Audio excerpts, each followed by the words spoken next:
నేను ఒక్కొక్కరు టీడీపీ తర్వాత బీజేపీ తర్వాత జనసేన సభ్యులు మాట్లాడారు కదా, ఒక్కొక్కరికి ఒక్కొక్క వాళ్ళు చెప్పిన పాయింట్ నేను రాసుకున్నాను, వాటి గురించి మాట్లాడుతున్నాను. మన చౌదరి గారు మాట్లాడతా సిపిఎస్ రద్దు, మద్యపాన నిషేధం, జాబ్ క్యాలెండర్ గురించి ఒక మాట మాట్లాడారు.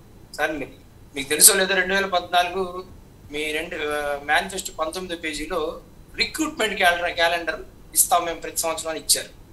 మీరు ఏ రిక్రూట్మెంట్ క్యాలెండర్ ఇవ్వకపోయింది కాకుండా మీరు ప్రభుత్వ ఉద్యోగాలు ఇచ్చింది ఎన్ని అంటే కేవలం 36,000 ఉద్యోగాలు మాత్రమే మీరు ఇచ్చింది. అదే మేము పర్మనెంట్ ప్రభుత్వ ఉద్యోగాలు 2.5 లక్షల దాకా 2.5 లక్షల ఉద్యోగాలు ఇచ్చాం. మీరు ఇంకోటి కూడా మాట్లాడారు, ఇసలు వాలంటీర్ వ్యవస్థ వల్ల ఉపయోగం లేదన్నారు, అది కాకుండా సచివాలయాల వల్ల ఉపయోగం లేదన్నారు, ఆర్బీకేల వల్ల ఉపయోగం లేదన్నారు. ఇవి అసలు ఏ ఉపయోగాలు లేవు అని అంటే మీరు రేపు వచ్చాక వీటన్నిటిని ఉంచుతారా తీసేస్తారా? ఇది నాదొక ప్రశ్న. సచివాలయాల వల్ల ఆర్బీకేల వల్ల జనానికి ఏ ఉపయోగం ఉంది అనేది జనానికి తెలుసు కాబట్టే ఆ వ్యవస్థను కోరుకుంటున్నారు. వాళ్ళకి ప్రభుత్వం యొక్క పరిపాలన అనేది ఎంత సౌలభ్యంగా వాళ్ళ దగ్గరికి వెళ్ళిపోయింది అనేది వాళ్ళు దాన్ని అనుభవిస్తున్నారు కాబట్టి ఈ రోజు 3 పార్టీలు కలవాల్సి వచ్చింది. ఇక ఇంకొకటి, ఉద్యోగం కల్పించాలి, సంక్షేమాలు అసలు అవసరం లేదు అని చెప్పి ఒక మాట మాట్లాడారు. అసలు ఉద్యోగాలు కల్పన జరగట్లేదని ఎవరైనా చెప్పింది? అసలు ఇప్పుడు అభివృద్ధి గురించి పదే అన్ని పార్టీలు మాట్లాడుతున్నాయి. అసలు గతంలో 2014 నుంచి 19 వరకు చంద్రబాబు నాయుడు గారు లేదా ఎన్డీఏ ప్రభుత్వం చేసిన అభివృద్ధి ఎందుకు చెప్పమని, అసలు ఏ సెక్టార్లో ఏ అభివృద్ధి చేశారు? అసలు ఇది టీడీపీ వైఎస్ఆర్ చౌదరి గారికి నా ప్రశ్న. అంటే అసలు గతంలో చంద్రబాబు నాయుడు గారు సీఎంగా ఉన్నప్పుడు బీజేపీని విమర్శిస్తా, ఈ విమర్శలు కామన్ అనమాక, ఏం విమర్శ చేశారని మాత్రమే మాట్లాడుతున్నారు. అసలు కేంద్ర ప్రభుత్వం ఏమీ చేయలేదు ఈ రాష్ట్రానికి అని చెప్పారు. ఇప్పుడు విమర్శ అనేది కలిసినప్పుడు కలవగానే ఆ విమర్శ ఎక్కడికి పోదు కదా. సో విమర్శ అది కామన్ అని అనబాకండి. కానీ ఏం విమర్శ చేశారు? ఏమీ చేయలేదు అన్నారు. నిజంగానే చేయలేదా బీజేపీ గతంలో రాష్ట్రానికి?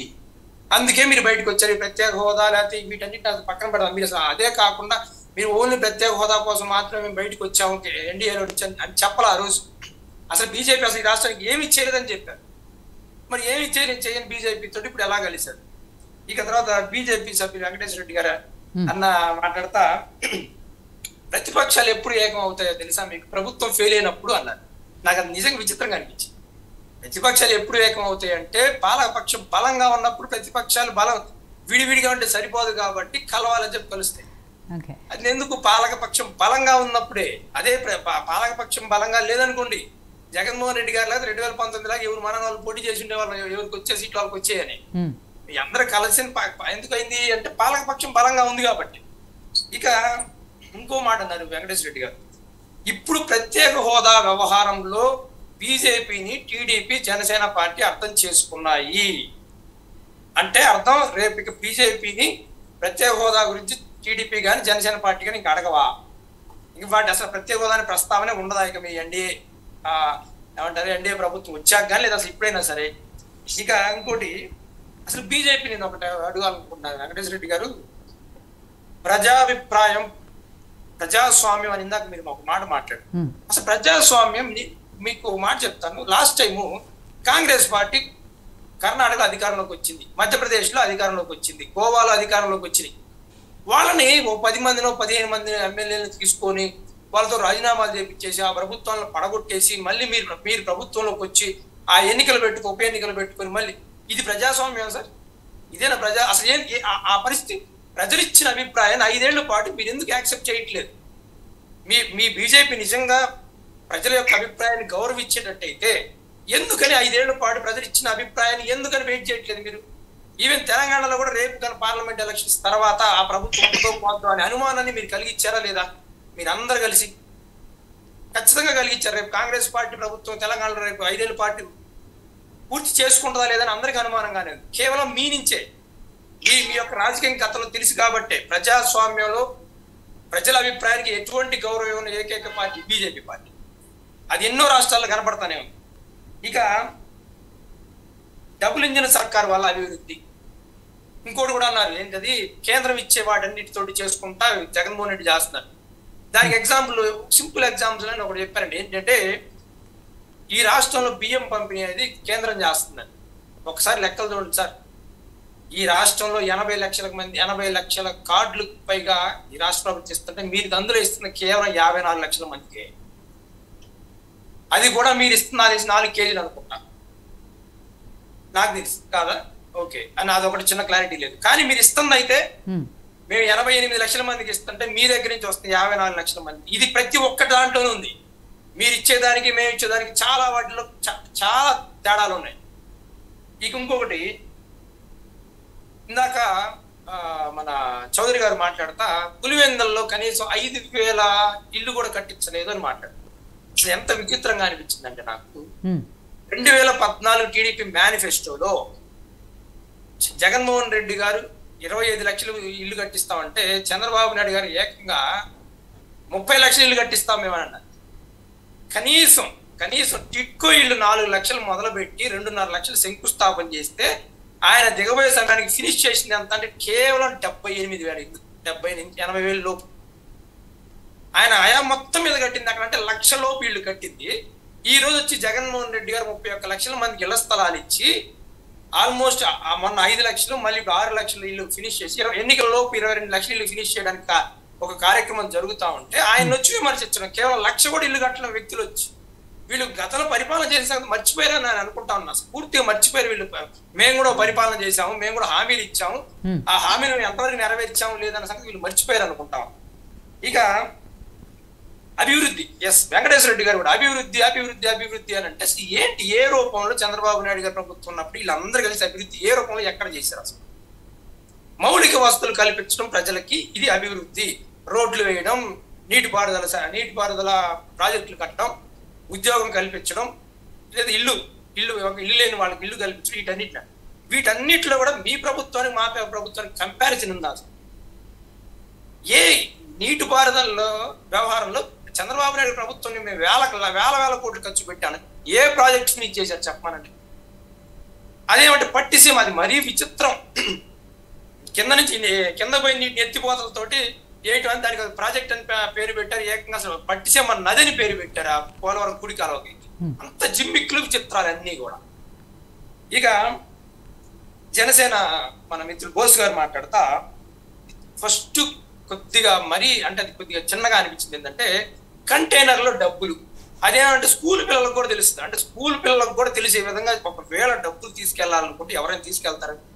పట్టపగలు నలుగు అందరూ కనపడేటట్టుగా వెళ్తాయి కంటైనర్లో. నిజంగా డబ్బులు ఉంటాయి. స్కూల్ పిల్లలకి, చిన్న పిల్లలకు ఉన్న నాలెడ్జ్ కూడా అది అర్థమవుతుంది. ఇప్పుడు రాజకీయ పార్టీల్లో ఏ వ్యక్తులకు ఏమేం చేయాలని బాగా తెలుసు. డబ్బు పంపిణీ అనేది నేను నిజంగా ఓపెన్ గా బహిరంగ రహస్యం. అది ప్రతి ఒక్క పార్టీ పంచింది. ప్రతి ఒక్క పార్టీ ఓటుకు డబ్బులు పంచితేనే ఈ రోజు రాజకీయాలు నడుస్తున్నాయి. ఇది ఎవరు అవునన్నా కాదని మన అందరికి తెలిసిందే. కాబట్టి కదా పిఠాపురంలో 10,000 పైన పంచుతున్నారంట ఓటుకి. అదివే మీకు విషయం చెప్తాను. చంద్రబాబు పవన్ కళ్యాణ్ 15,000 పంచడా? అసలు ఇప్పుడు 10,000 పంచుతాం అంటున్నారు అన్నారు. నేను కూడా అంటున్నాను, పవన్ కళ్యాణ్ 20,000 ఓటుకి 20,000 పంచాను సరే నేను అసెంబ్లీలో పోవాలంటున్నాడు అంటాను. ఏముంది మాట అనేటింది ఏముందండి? ఎంతసేపు పవన్ కళ్యాణ్ ఎట్టైనా అడుగు పెడతా అని ఏళ్ళు చూపించుకుంటా అంటున్నాడు కదా. ఆ అడుగు పెట్టడం కోసం 20,000 ఖర్చు పెడుతున్నాడు, 50,000 ఖర్చు పెడుతున్నాడు ఓటుకి. పైగా డబ్బు ఖర్చు పెట్టుకునే వాళ్ళే కావాలి రాజకీయంలో తప్పదని అన్నాడు కదా. సో ఆయన కూడా సిద్ధపడిపోయాడు డబ్బు పంచడానికి. ఇక మరి ఆయన ఎంత పెడతాడు ఓటుకి అనేది తెలియదు. ఇక పెట్రోల్ డీజిల్ మీద తేడా ఉంది. ఆటో సబ్సిడీకి 10,000 ఇస్తున్నారు సంవత్సరానికి. 8 రోజుకి 8 లీటర్ల లెక్క అలా తీసుకుంటే సంవత్సరానికి 25,000 రూపాయలు ఖర్చు వస్తుంది ఆయనకి ఎక్స్ట్రా అని. సార్ బోస్ గారు ఒకసారి మళ్ళీ గతంలోకి వెళ్ళండి. చంద్రబాబు నాయుడు గారు పరిపాలన ఉన్నప్పుడు కర్ణాటకకి ఆంధ్రప్రదేశ్కి 7 రూపాయలు డిఫరెన్స్ ఉండేది పెట్రోల్ మీద. తెలంగాణకి ఈ రోజుకి ఆ రోజుకి సేమ్ డిఫరెన్స్ 2 రూపీస్. తెలంగాణకి ఈ ఆంధ్రప్రదేశ్కి చంద్రబాబు నాయుడు గారు ఉన్నప్పుడు, ఎందుకంటే నేను అప్పుడు హైదరాబాద్ లోనే ఉన్నా, సో నేను అటు ఇటు కారులో తిరుగుతున్నప్పుడు నేను కొట్టించుకునేవాడు కాబట్టి నాకు తెలుసు 2 రూపీస్ అప్పుడు ఇప్పుడు ఎప్పుడు అదే 2 రూపీస్ డిఫరెన్స్. కర్ణాటక కూడా అప్పుడు ఇప్పుడు ఎప్పుడు అదే డిఫరెన్స్ 7 రూపీస్ లేదా 7-8 రూపీస్ అంతే, అటు ఇటు కొద్దిగా అటు ఇటుగా. అప్పుడేం డిఫరెన్స్ లేకుండా లేదు, అప్పుడేం సమానంగా లేవు పక్క రాష్ట్రాలతో చంద్రబాబు నాయుడు గారు అధికారంలో ఉన్నప్పుడు. మీకు గుర్తుందో లేదో, వైఎస్ఆర్సీపీ సోషల్ మీడియా విపరీతంగా ట్రోల్ చేసేది. ఏమంటారు, ఆ బోర్డర్ లో వాళ్ళు బ్యానర్లు కట్టిన బ్యానర్లు తీసుకొచ్చి. సో అప్పుడు ఇప్పుడు డిఫరెన్స్ ఏం లేదు, అప్పటికి ఇప్పుడు ఉన్న డిఫరెన్స్ ఒకటే. వాహన మిత్ర 10,000 ఇవ్వడం ఒకటే డిఫరెన్స్. అప్పుడు ఆయన ఇలా మేము ఇస్తున్నాం అంతే.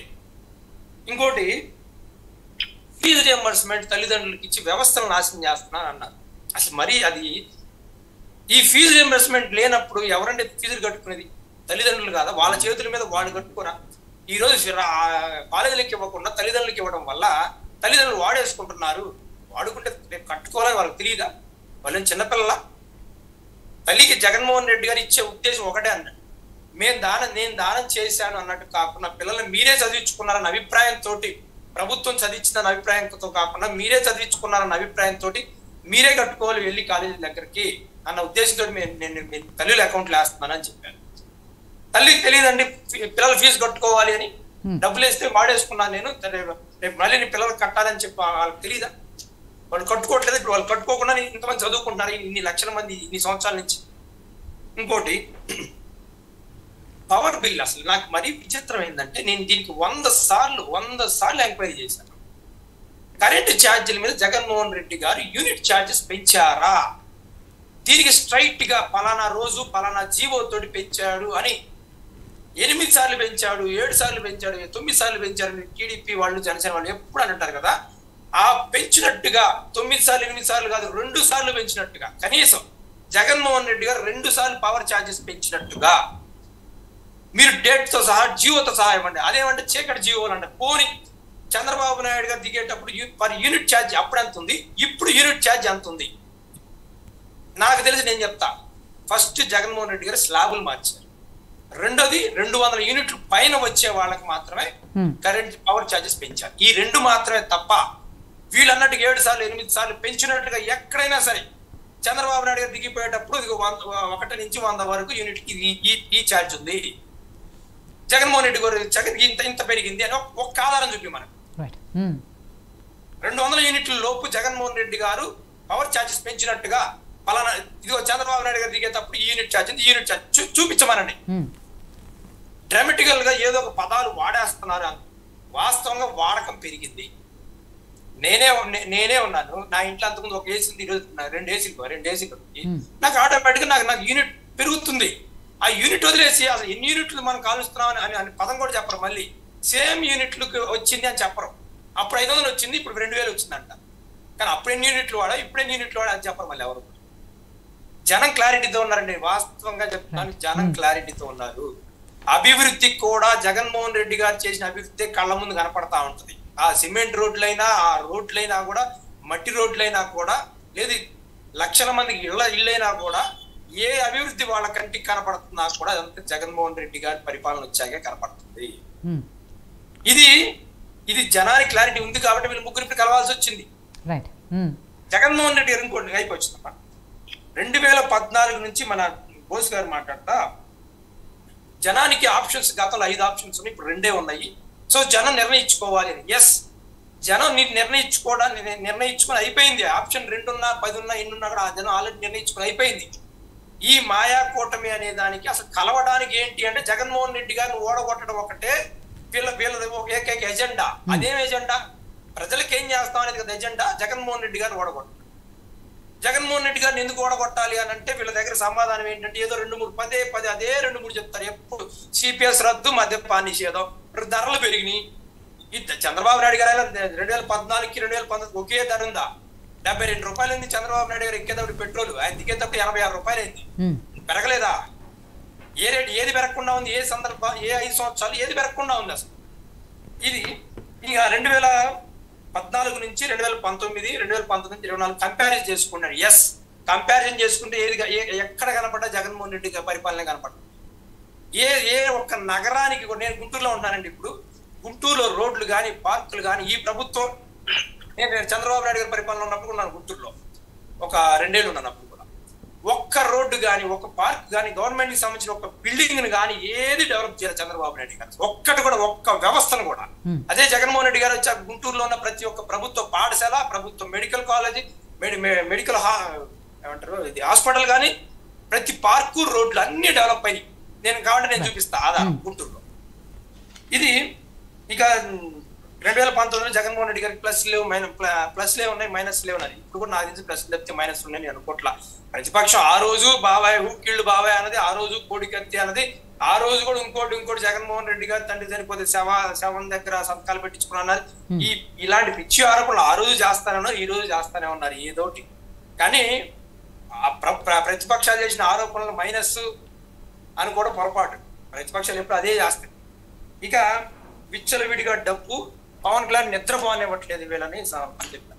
ఏమో పవన్ కళ్యాణ్ పిఠాపురంలో పోటీ చేయడానికి, పిఠాపురం ప్రజలకు ఆయన చేసిన పోరాటాలు, ఆ ప్రజా సమస్యల మీద ఆయన చేసిన ఏదైనా ఒక 2 పనులు చెప్పండి పిఠాపురానికి సంబంధించి.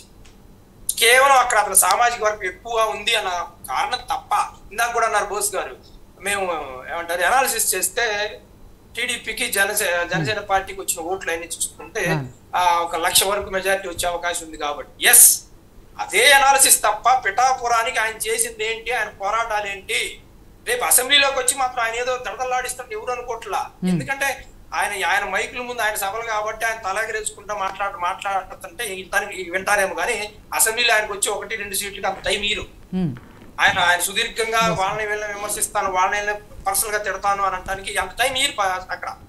పవన్ కళ్యాణ్ అనే వ్యక్తి చేసిన పోరాటాలు ఈ 10 ఏళ్లలో ఏమి ఎక్కడ ఏ ఒక్కటి కూడా ఒకటేదైనా 1-2 మొదలు పెట్టి ఒక 4 రోజులు బాగా దాన్ని ఆపేస్తాం.